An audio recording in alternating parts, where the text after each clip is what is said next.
it's unethical to, as they say, dox people. And I gotta say, I agree with that.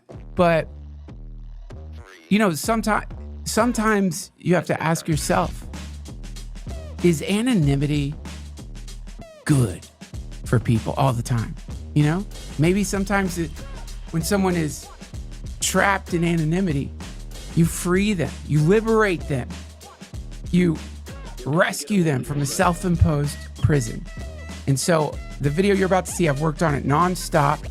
It's long, but I figured we could just show it. It's about an hour and a half long. It took me a long time to do nonstop, man. Look at my eyes. After Elephant Graveyard went full shock and awe on the Rogansphere, Duncan Trussell was one of the few to actually respond. And honestly, he probably shouldn't have, because his reply wasn't exactly celebrated, even by his own fans. Duncan has always been one of those Rogansphere comedians who seem to get a pass. He was one of the cool ones, even if you had to wade through the occasional guru gobbledygook. He was one of the few of Joe's friends who publicly warned him that the powers and principalities like Peter Thiel would eventually worm their way into the circle. The problem is, like, where you're kind of in a bit of a bind is that all this human attention has been placed upon you, and you have to wrestle with your identity because people have decided you're one of the magnifying glasses focusing this beam of attention into the world.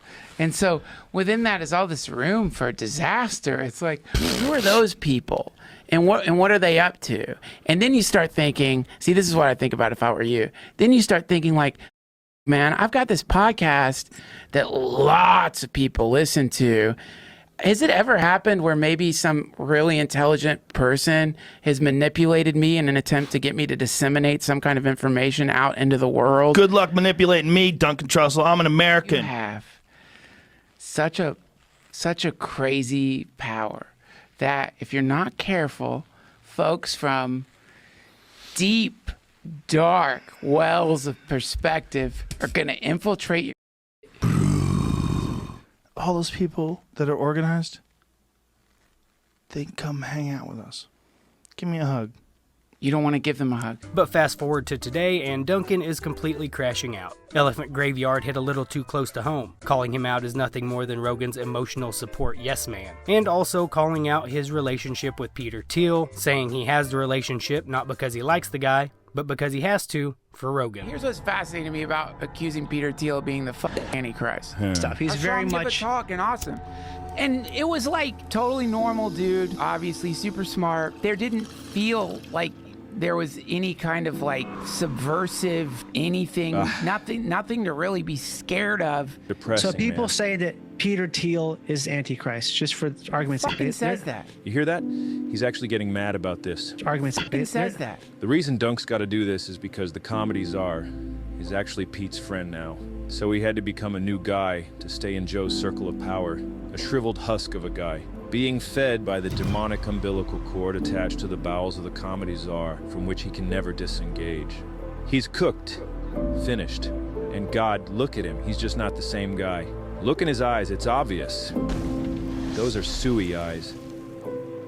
Well, that's a confirmed suey for Duncan. Rest in peace, man. So instead of handling it like the old Duncan, the guy who might have actually laughed at the video or at least given Elephant Graveyard some props for putting together a 90-minute documentary with over 2 million views, he went the other way. Been working nonstop on this, you guys. This one? Yeah, that's it. Let's roll. Pangolins. I mean, what are they? They're cute, but are they evil? Kind of like lizards. I remember pangolins. Yeah. That was when I used to play Hollow Knight. I think there were pangolins in there. Can't wait for Silk Song. Should I buy a Switch for that? Seems crazy. Isn't it going to be on PlayStation? They've added a new cake pop at Starbucks. A raccoon. Or something that is trying to be a raccoon. And yet, look at that poor thing's eyes. It's like it knows it's a simulacrum.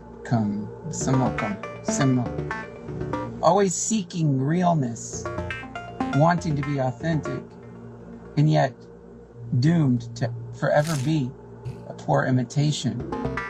thinking a lot about doors. Warning, there is no response in this. This whole video is a lame attempt at a joke as a response to Elephant Graveyard. The jokes don't land and he tries to justify a shift to the right. There is literally no value here. We're actually watching Duncan become what he warned Joe about in real time. 2015 Duncan would have detested 2025 Duncan. The eyes comment definitely got under Duncan's skin. Graveyard posted this on his YouTube. It's come to our attention that people are taking the Duncan Trussell stuff way too far and are harassing and threatening the guy. Can't believe we even have to say this, but we are completely against this unhinged behavior. The point of that segment was to highlight how the talk about the infiltration of independent media he'd been having for years with Rogan suddenly disappeared once his predictions essentially came true. How relationships among media figures affect what gets said and what gets avoided. Never once implied he's working for Pete or his payroll, and to draw that conclusion is really dumb. It's a comedy video for F's sake. Harassing the guy with threats is beyond stupid and completely uncalled for, and if you're into that, please unsub because we ain't about that here. Also, Suey Eyes is now a retired bit. It sucks now. Get outside. So after wasting the time of roughly 44,000 people who tuned in for a response, at the hour 11 mark Duncan finally gives a response, and only because it was the top question in the chat. Hey, C4864 says, please address the Elephant Graveyard episode. I'm not sure what that is. Can you send a link?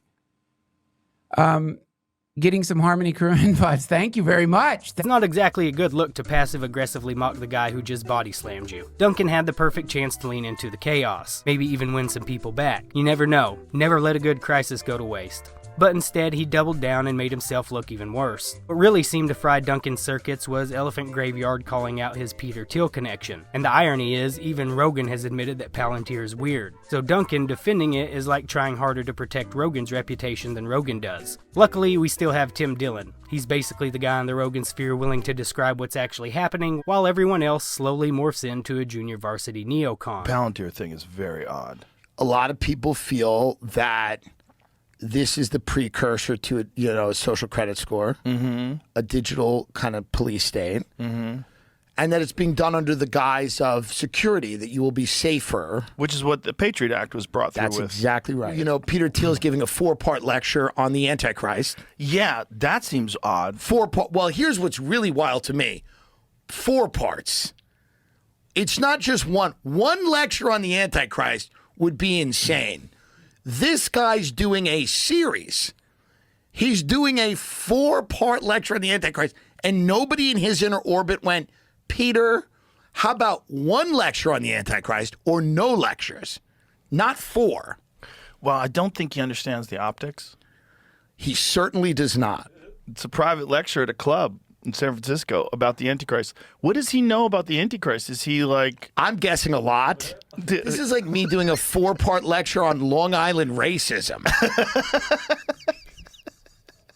Just to show everybody, how much I know about it and how scary it is and how we got to watch out for it. But it's totally not me or anyone I know. Someone saw one of the lectures that he did on the Antichrist.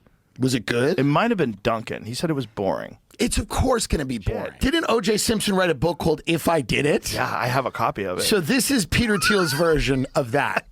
His lecture on the Antichrist is If I Did It. Tim Dillon is the only person speaking truth in comic code. Good that Joe let him question his best friend and future tech overlord, Peter Thiel. Peter Thiel is an anagram of the reptile. It blows my mind that Rogan can't seem to piece this together. Thiel and Elon literally created PayPal, a digital currency, while Elon is also building the chip to put into people's heads. Meanwhile, Thiel is out here giving lectures on the Antichrist. You don't have to be a conspiracy theorist to see how weird that is. Either they're the 2,000-year-old prophecy from Revelation finally rolling out the chip, or they're just LARPing as the prophecy, which is even sadder and way more soy boy lame. Either way, read your frickin' Bible. It's kind of insane that Tim Dillon is one of the last bastions of truth in comedy. Meanwhile, Rogan will happily torch anyone poorer than him for having the wrong opinion, or for not aligning with his latest karate bro ammonia-huffing worldview. But when it comes to our neocon tech overlords, suddenly he's the picture of restraint. His take on Palantir, a company that hoards data on basically every human being while cashing in on massive warfare contracts was, and I quote, seems a little weird. He says it's weird while the owner of the company can't even decide if the human race should endure. Would prefer the human race to endure, right? You're hesitating. Yeah, well, yes? I don't know. I would This is a long hesitation. This is a long hesitation. There's so many questions implicit in Should this. the human race survive? Yes. Okay. But As the podcast goes on, Tim doesn't hold back from roasting Thiel, and by extension roasting Rogan, because Rogan's silence says it all. He's had Thiel on the podcast before, which we'll get to in a moment. But the problem is obvious. Once Rogan has someone on, he's all of a sudden friends and suddenly can't criticize them, even if it's Peter Thiel, a guy who stands for pretty much everything Rogan used to rail against back when the podcast was actually free and good. Now, Joe's apparently fine with billionaires knee-deep in military AI, drone warfare, domestic surveillance, and of course delivering 4-part lectures on the Antichrist. Thiel even hosts dinners and invites Rogan, Duncan, and Tim. Rogan and Duncan happily show up, but Tim actually turned it down. And Rogan's response? He takes a shot at Tim saying, yeah, you'll turn down Thiel, but you'll fly out to Saudi Arabia to do a comedy show? Which is a great comeback if your goal is to prove you're completely missing the point. It's strange to have this, you build military AI, military drone, autonomous drone technology to export to war zones all over the world. You build domestic surveillance technology to surveil our friends and neighbors. And then your other pet passion is the Antichrist. It's odd. Didn't you get invited to have lunch or something, or dinner with Peter? Yes, I said no. Did you? I said no. I'm a little wary of that circle of people, and I'm not saying there's anything inherently evil about them because obviously there's people in there. I don't know that I want to go to a dinner with someone who's going to talk endlessly about the Antichrist. But yet you'll go to Saudi Arabia. Yeah, of course. And perform. Of course. I've been to Peter's house twice. Yeah. I went once with dinner with Eric Weinstein. I forget who else. And then the second time he brought me in because they were going to have lunch with Eric Von Daniken. It used to just be frustrating listening to Joe. To the normie, he comes off like a complete moron. But the reality is he knows exactly what's going on. He could be a warrior for truth if he wanted to, but he'd rather stay comfortable in his backyard, shooting arrows while 20 Navy SEALs stand around like it's a Viking cosplay convention. Honestly, he looks about as comfortable with all those big mustached guys as Freddie Mercury did with his own big mustached entourage. The difference is, Freddie was at least honest about what he enjoyed. For Joe, truth just isn't a priority anymore. Take his episode with the reptile. Thiel gives off the exact same vibes as Musk, or that other lizard, Zuckerberg. It's like they already have the Neuralink chip installed, and they just got it too early and should have waited for all the bug fixes. Thiel, in particular, has the look like he just ate a ferret.